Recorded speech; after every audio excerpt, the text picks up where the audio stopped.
दोस्तों, आज हम आपको शरीफ भाई और उनकी 7 साल की बच्ची के रोजे के बारे में बताएंगे, जिसे सुनकर आपके रोंगटे खड़े हो जाएंगे और आपकी भी आंखों में आंसू आ जाएंगे।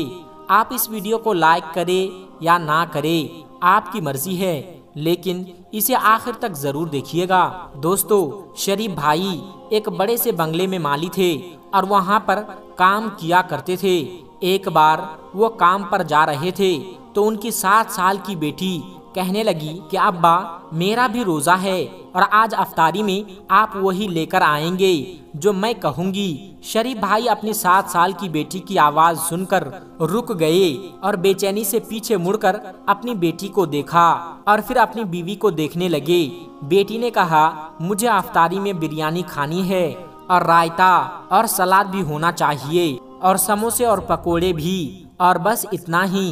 उस नन्ही सी परी ने उंगलियों के पोरों पर एक एक चीज अपने बाप को गिनवा दी, लेकिन उसके गरीब बाप के पास अपनी बेटी की यह ख्वाहिश पूरी करने के लिए जेब में एक सिक्का तक नहीं था। बेबसी से वो अपनी प्यारी बेटी का चेहरा देख रहा था, जो बाप के मुंह से जवाब सुनने के लिए बेताब खड़ी थी। शरीफ भाई ने बेटी से कहा कि इंशाअल्लाह मेरी जान, मगरिब की नमाज में वक्त है, पहले जोहर की नमाज पढ़ लो, अफ्तारी में अभी बहुत वक्त है। यह सुनकर उनकी बेटी तन्हा उछलते कूदते हुए वहां से चली गई। शरीफ भाई अपनी बीवी से कहने लगे कि यह क्या पागलपन है, तुमने उसे रोजे क्यों रखवा दिया, जबकि तुम्हें पता है कि मेरे पास एक वक्त के खाने के पैसे तक नहीं है।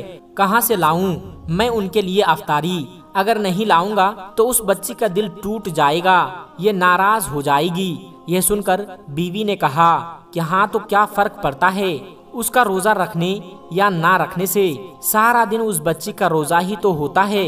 माजिद साहब के घर से सड़े हुए फल खा लिए तो ठीक है, नहीं तो ये पूरा दिन भूखा गुजार देती है, या फिर 10 रुपए का एक बिस्किट का पैकेट दे देती हूँ। मुझे तो उससे बेहतर तो मुझे यही लगा कि ये रोजा रख ले, कम से कम ये सारा दिन खाना तो नहीं मांगेगी। ये कहकर बीवी रोने लग गई तो शरीफ भाई कहने लग गए कि मैं मानता हूँ, मगर मैं क्या करूँ, यहाँ उन मालिकों की गुलामी से कहाँ जाएंगे।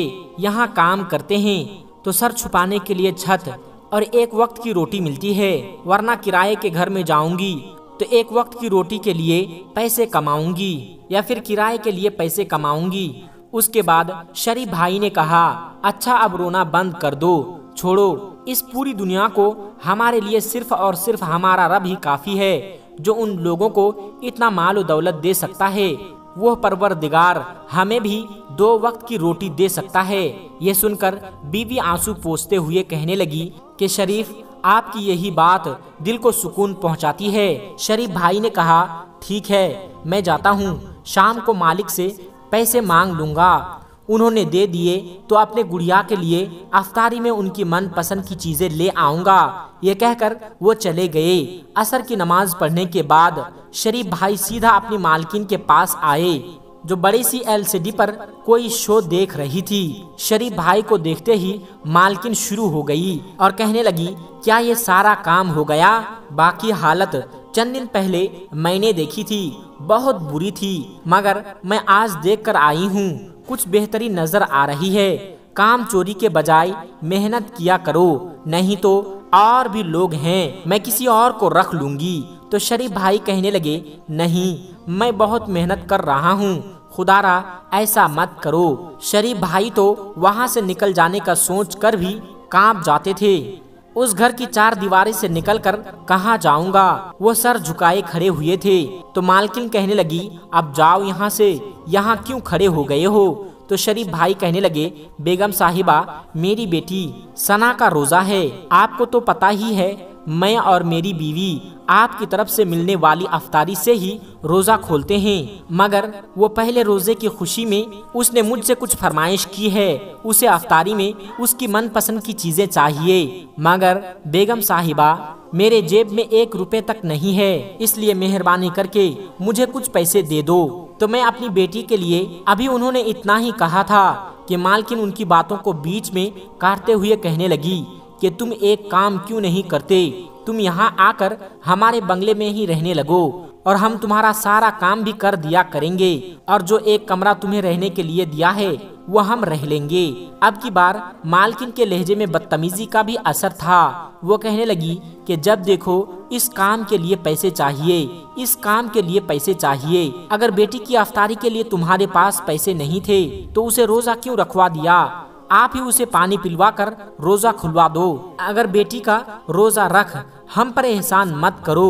उस दिन पैसे दिए थे बेटी के इलाज के लिए, अब और उम्मीद मत रखो और जाओ यहाँ से। शरीफ भाई आंखों में नमी लिए बाहर आ गए।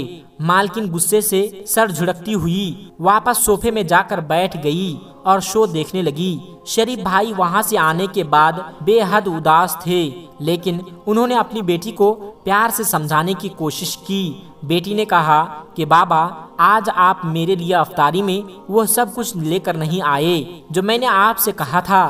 तो शरीफ भाई ने कहा, मेरी बेटी, हम सादगी से अफ्तार करेंगे जैसे हमारे प्यारे नबी हजरत मोहम्मद सल्लल्लाहु अलैहि वसल्लम किया करते थे।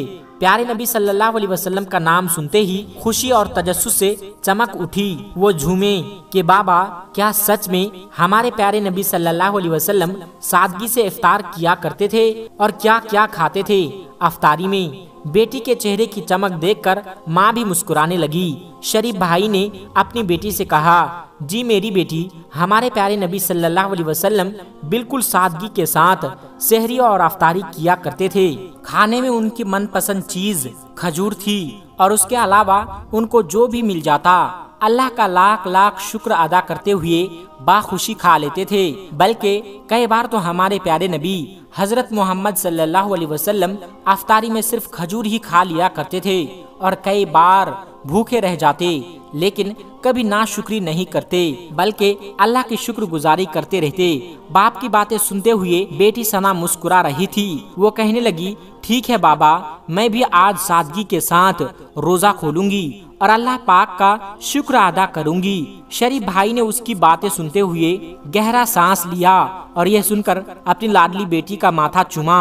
दोस्तों, शरीफ भाई ने अपनी बेटी को समझा दिया कि हम सादगी के साथ अफ्तारी करेंगे और बेटी मान गई। शरीफ भाई की बीवी, जिसका नाम सलमा था, वो भी यह सुनकर मुस्कुराने लगी और उठ खड़ी हुई, क्योंकि उन्हें घर की मालकिन के साथ अफ्तारी तैयार करने में मदद करनी थी। सलमा ने मालकिन से कहा कि बेगम साहिबा, आज बहुत गर्मी है, लाइए मुझे दे दीजिए, मैं खाना बना देती हूँ। मालकिन, जो इस वक्त किचन में चूल्हे के सामने खड़ी थी और बिरयानी बना रही थी, वो कहने लगी, नहीं, मैं खुद करूंगी, मेहरबानी है तुम्हारी। दरअसल तुमसे पहले जो मेरी काम वाली थी, मैं भी खाना उससे बनवा लिया करती थी, मगर फिर कुछ वक्त के बाद अपने किचन में चोरी करना शुरू कर दी। कभी सालन चुरा करके डिब्बे में भर कर ले जाती, तो कभी फ्रिज से गोश्त वगैरह चुरा कर ले जाती थी और कभी मसालों के डिब्बों से मसाले चुरा कर ले जाती थी।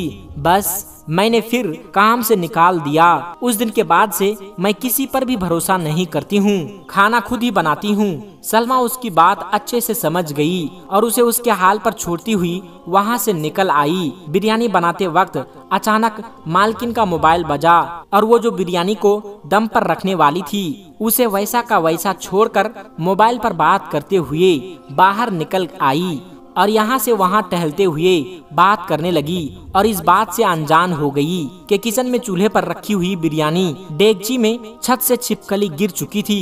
फोन पर बात करने के बाद वो वापस किचन में आई और मोबाइल पर नजरें टिकाते हुए बहन का नंबर मिलाते हुए डेगची में चम्मच घुमाने लगी और मिक्स करने लगी और वो इस बात से अनजान थी कि छिपकली का जहर पूरे खाने में मिल चुका है। मगरिब की अजान होने वाली थी और वो मालकिन और उसका शौहर और उसकी बेटी नैना सब अफ्तारी करने में मशगूल हो गए, जबकि शरीफ भाई और उनकी बीवी और उनकी बेटी किचन में बैठे उनके खाना खत्म करने का इंतजार करने लगे, क्योंकि उनसे बचा कुचा खाना ही उनको मिलना था। इतने में मालकिन का शौहर कहने लगा, उनको यानी शरीफ के घर वालों को अंदर से बुलाकर खाना निकाल कर दे दो। आज उस बच्ची का भी रोजा है। तो मालकिन ने कहा कि आपको कितनी बार कहा है कि मेरे मामलात में दखल अंदाजी मत करो। मुझे अच्छे से पता है कि उन नौकरों को कैसे उनकी हद में रखना है। अगर आज उनके साथ अच्छाई करूंगी तो कल को सर पर बैठकर नाचेगी। मुझे अच्छे से पता है आप खामोशी के साथ अपना खाना खाए। ये सुनकर उसके शौहर ने अफसोस में सर हिलाया। इतने में बेटी नैना जो बिरयानी खा रही थी वो कहने लगी कि आज तो मम्मा का सारी बिरयानी खाने का इरादा है।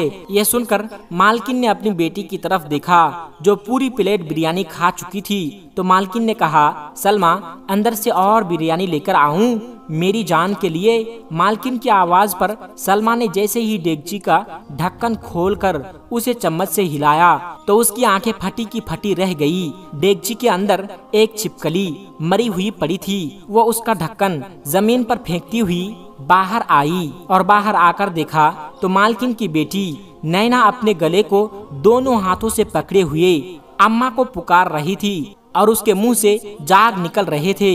यह देखकर मालकिन अपनी बेटी से कह रही थी कि नैना नैना मेरी बच्ची क्या हुआ है।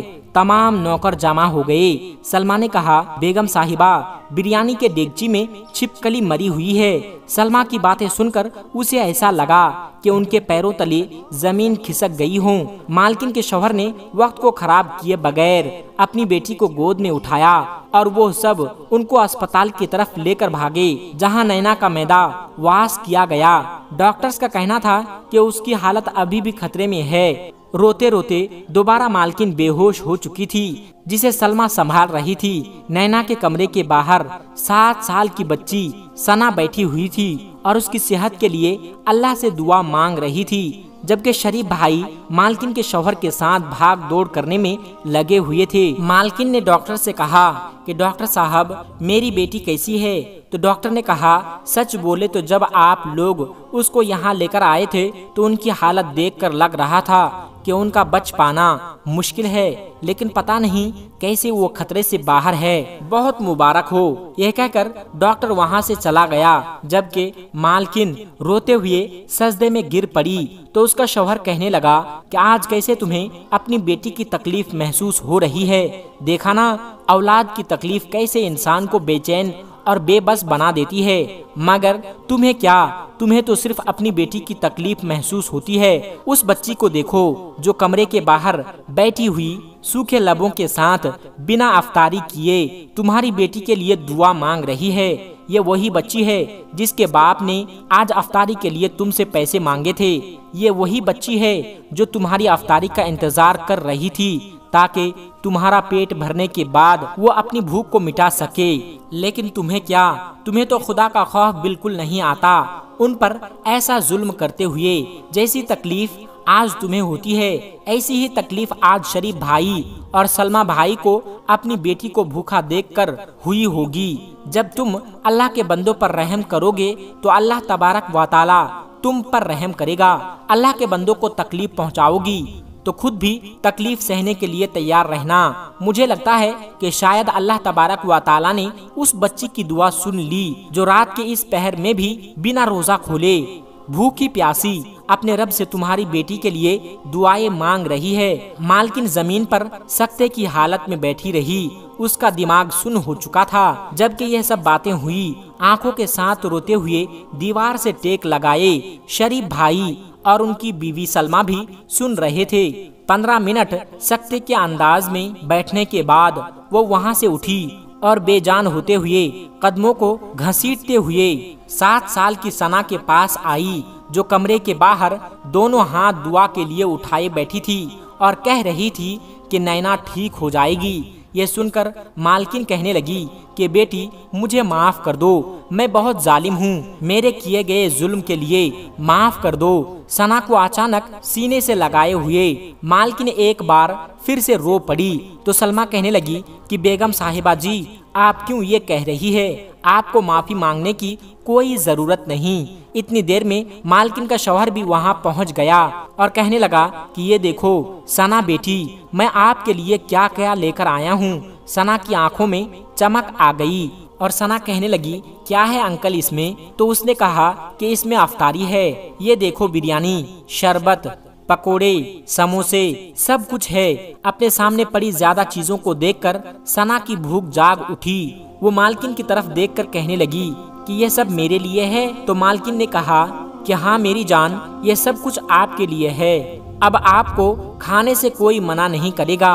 आपको इनमें से जो कुछ खाना है खा सकती हो। सना ने कहा कि अम्मी बाबा, आप दोनों भी अफ्तारी नहीं किए हैं, आप दोनों भी आ जाइए, हम सब मिलकर अफ्तारी करेंगे। उसके बाद मालकिन और उसका शौहर और सना और उसके बाबा सब साथ बैठकर खाना खाने लग गए।